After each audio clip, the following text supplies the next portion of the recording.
অন্নপূর্ণা ভান্ডার নিয়ে আজকের আপডেটটা কিন্তু অনেকের জন্য গুরুত্বপূর্ণ। যাদের অন্নপূর্ণা ভান্ডারের স্ট্যাটাস বর্তমানে আন্ডার প্রসেস দেখাচ্ছে, তাদের কিন্তু এখনও চিন্তা করার কোনো কারণ নেই। জানা যাচ্ছে এই মাসের শেষের দিকে টাকা ঢোকার প্রক্রিয়া শুরু হতে পারে।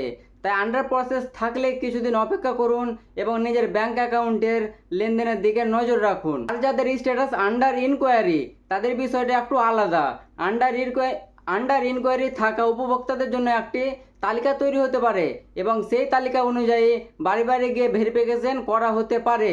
অর্থাৎ আপনার স্ট্যাটাস যদি আন্ডার ইনকোয়ারি থাকে, তাহলে এখনই হতাশ হওয়ার কোনো কারণ নেই। আপনার নাম ভেরিফিকেশনের তালিকায় রয়েছে কিনা এবং পরবর্তী আপনার এলাকায় ভেরিফিকেশন শুরু হয়েছে কিনা সেদিকে নজর রাখুন। ভেরিফিকেশনের প্রয়োজন হলে আধার কার্ড, ভোটার কার্ড এবং অন্নপূর্ণা ভান্ডারের আবেদন সংক্রান্ত কাগজপত্র হাতের কাছে রাখবেন। তবে মনে রাখবেন, লিস্ট প্রকাশ এবং বাড়ি বাড়ি ভেরিফিকেশনের বিষয়ে স্থানীয় অফিসের চূড়ান্ত নির্দেশনায় সবচেয়ে গুরুত্বপূর্ণ।